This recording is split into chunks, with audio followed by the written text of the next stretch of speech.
your eyes moved. You looked at a different monitor. I got you. The Mortgage Geek is here, everybody. Shai Kahan is in the house. Huge client appreciation party going on tonight. I'm super stoked about that. It's downtown. If you didn't get an invite, sorry. Come. Sorry about that. But if you did get an invite, going to be amazing. It is raining in San Diego today, which I know. is so rare. But we do have a really cool setup there. And Yeah. Should we say where? Yeah. Yeah. It's at the Rooftop. On this hotel. At the Ondas, yeah. So like if you look at I got freaked out, right? So I was like, oh my gosh, I can't believe it's raining the one day of my party. So I got freaked out just like everyone else should get freaked out, right? Like I don't want to be standing out in the rain with an umbrella. That's not a party to me. So I was like Googling images of like what does the Ondas Hotel rooftop even look like? And Blair and Jordan and like the director over at the Ondas is like, Sean, it's like when we took over the hotel a couple of years ago from the Ivy, we literally spent $2 million on a roof that goes on top of the rooftop. And I was like, I don't believe you. But it's going to be heated, covered. Heated, covered. Awesome. It's like an outdoor feel with like a roof that's like literally 20 feet that's like retracted that they put over. It's like a metal full-on roof. It's not like some janky like, tarp or something. Yeah, or like a white thing. So it's a full roof, clear side skirts and everything like that. So you feel like you're outside, but you're not actually outside. And there's heat lamps in the actual ceiling. There's heat lamps everywhere. Like they're like, we have parties here like. It doesn't matter if it's snowing. It's happening. It's legit, yeah. So the party is going down. And it fits like rain or 500 people. Yeah. And I think we have 400 I think we have 400 coming. So Yeah. we're going to be good. We're golden. If you're invited to the party, come tonight. Come hang out with us. It's going to be super fun.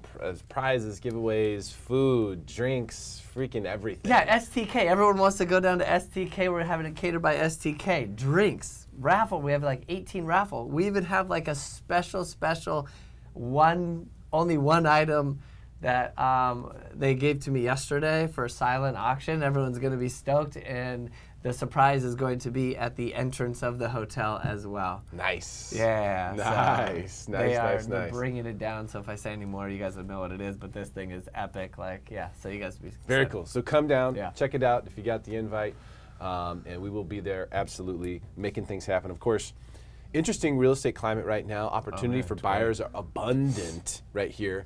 Inventory has become, there's always that, when does it become a buyer's market? Can it become a buyer's market quickly? I think in the San Diego marketplace especially, it can become a buyer's market very quickly because it's feast or famine. Absolutely. And the feast seems to be over. So what happens is immediately, you're not absorbing as much inventory, which means the inventory is growing. And since you're not absorbing as much inventory, the months of inventory, which is the metric we use, grows very quickly from 1.5 to now it's like 4. Yeah. I was trying to get that data, but off of memory, so don't quote me. Don't say, oh my gosh, you're wrong if I am wrong. So I just think I think it was August of 2017, there was 4,200 homes sold. And I think it was like pretty much like the same for like 4 years. And this August, there was like 2,800. Yes. So inventory, like if things are coming onto the market that quick, but then also at the same time, they're not coming off the market, our inventory is going to, radically increase. And it has. And you have some of those stats there for the last month and this month. And we did look up the city of San Diego. We were able to pull that information. It's about 1,800 homes that were sold in October in the city of San Diego. I don't know for San Diego County, but that gives you an idea. I mean, we were talking about minimum 3,000 homes for sale for the past 6 years.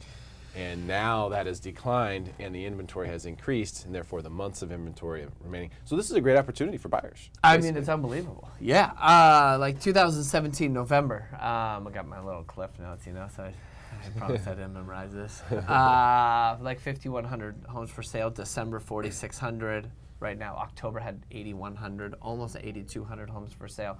And the end of November, as of yesterday, there were still 7,800 homes for sale. So you guys were like 40% more homes for sale going into the winter. We actually even have 30% more homes for sale now than we did in spring of last year. Which is crazy. And so the shelves are stocked with inventory basically right now. Here's what's really interesting, because I follow what's happening in the market very closely, especially through the metrics that are provided by Redfin. There are less hot homes now than I have ever seen since I have been tracking the market using that tool. And hot homes are determined by their own algorithm, but it basically means, hey, these homes are going to sell very quickly because there's a lot of people looking at them in comparison to the other homes that are on the market. Absolutely. And there are less hot homes on Redfin right now in San Diego, even though there's more homes for sale, way more homes for sale, than I have ever seen. So what that means is that the crowd of buyers has sort of stepped back, which means that if you are willing to step up, you can really take advantage of that. Oh, yeah, absolutely. And then we picked up a little bump in interest rates yesterday. So, and when I say we picked up a little bump, that means that they actually went down. So, people were pretty excited about that. And it was a great day to lock yesterday. Yeah, it was. And I don't think interest rate is the end all be all, but the general public and most of individuals, wanted to talk about interest rate, and that is like a topic of conversation, or like I would say the key topic of conversation. So do I think that the interest rates are going to continue to rise? Without a doubt. Yes, I do, and I have been saying that, and pretty much they have been following. Now, do we get a little bit, of a downswing every once in a while? Yeah, and if you are in escrow or you have already written, you will be able to take advantage of that, because a bank on the majority will not lock a loan if you're not in escrow. Yeah. So step up.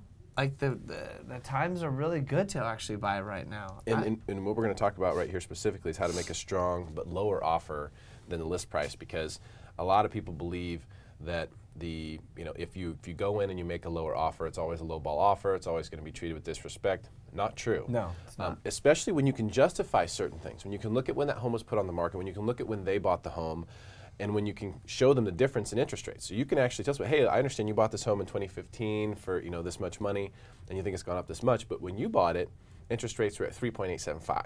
Yeah. Now interest rates are at this.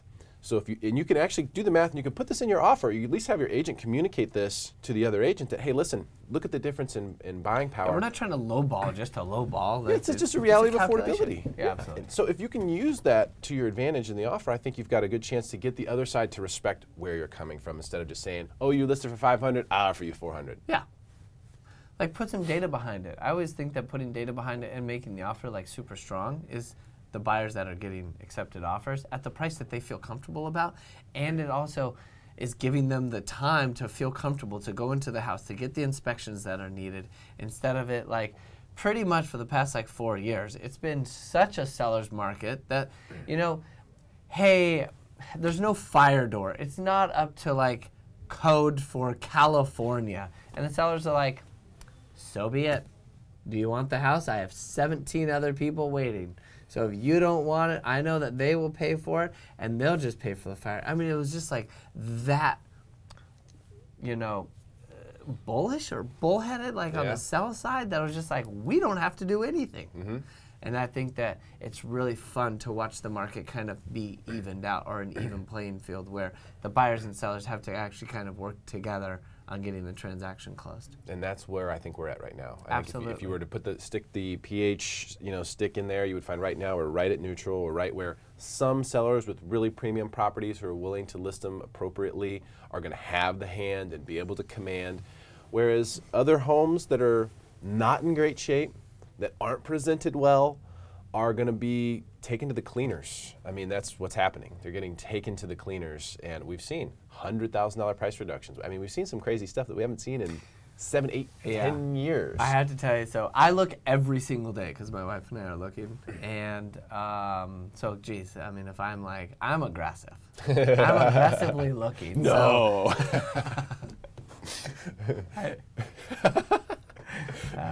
That could have been taken a lot of different ways. So we saw, man, yesterday, this home was on sale for 28 days, and they just did a price reduction. $5,000. I want to like just kindly write an email and say, we have enough data out there to realize that what you just did was completely pointless, and it's almost annoying. Like at $2 million and you're going to reduce it by $5,000, don't waste everyone's time. Mm-hmm. Do not. Like, it's almost like a slap in the face, like, hey, we're going to get some more buyers with $5,000. No, you're not. I saw another one on the market for like 70 days and it had a price reduction of $16,000 on $2 million. It's like, come on, what? That doesn't make a difference, you guys. That's like an earnest money deposit. It's got to be 5%.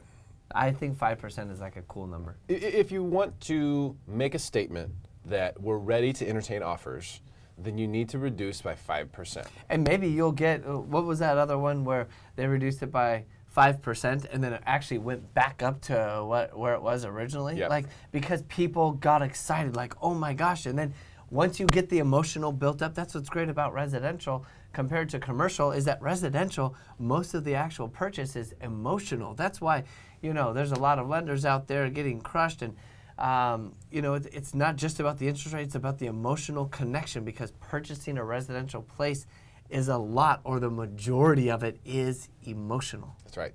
Almost entirely.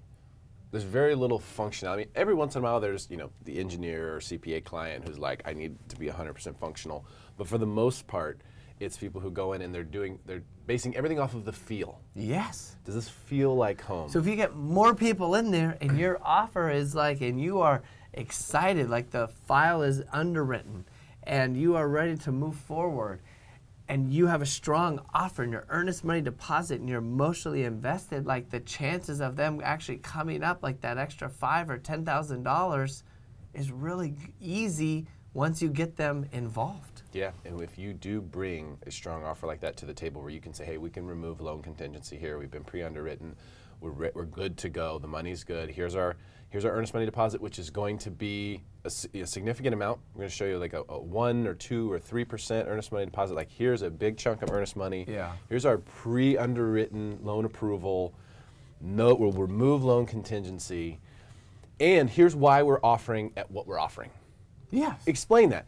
You know, a lot of places out there right now, especially in the lower price range I've seen, they're like listed at like $599 or like $585, or and then you go up another level to like $699, $690, stuff like that. And these homes a lot of times are $20,000 or $30,000, maybe $40,000 listed too high. Correct. They should be lower by that much, which just so happens to be about the amount of the cost of sale. You know, so if you look at that and you go, all right, well, they're probably just trying to get their money back. They're calculating the value based on what they want to net instead of what the property value is worth. So I need to give them a little bit of education about what the property is worth. Send them why. Explain to them interest rates. Explain to them payment. Explain to them what kind of financing you're getting. Well, also explain to them what other places are for sale. Don't use past data. Almost every, like you guys, the amount of appraisals coming in above purchase price right now, and like what we spoke about a month ago, what was going to happen, it's happening. Like you guys, I'm looking at that stuff on a daily basis, and our appraisals are coming in higher than what the purchase prices are. It's like, it's there. Yeah. We're in it. We're here. That's what happens, because Yes. the appraisals they're looking at past data, Past data. not current data, not forward data, past data. And that's one of the problems with a lot of listing agents is they'll say, well, show me 3 comps that justify your offer. Correct. I'm not going to show you comps. No. I'm going to show you homes that are on the Pendings. market. Yeah, I'm going to show you pendings. I'm going to show you actives that we're looking at. correct. Hey, if you don't take our offer, that's cool. Here's the other houses that we're going to next. So show them what the competition is. Yeah, it's okay. Explain Yeah. it. Yeah. I mean, because a lot of times right now, most listings do not have an offer right now. Most listings out there, the majority, I would say probably 90%, Yeah. do not have an offer.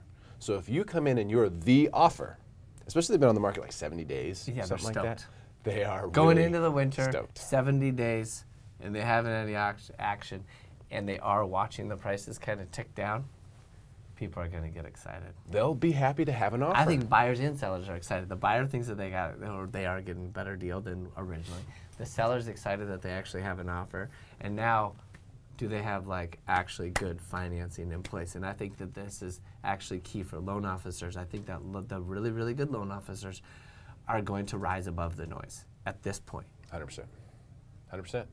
because, oh, you didn't? Cool, put another person in there. That's not happening. Yeah. You make a mistake on financing and you cause the transaction not to close, hey, you are going to stick out like a sore thumb because there's not a lot of them to go around. No question, and it really is a testament to you, Cornerstone, and Team Cahan for how well you guys have done the past few months, which have been really tough for a lot of people out there, but you've had a long-term outlook to do purchase business, to do good business, to do it right, and to help people streamline the process of buying a home. So it's showing now. Yeah. And that's what you're saying. Is you're saying, hey, listen, none of the other gimmicky stuff is going to work now.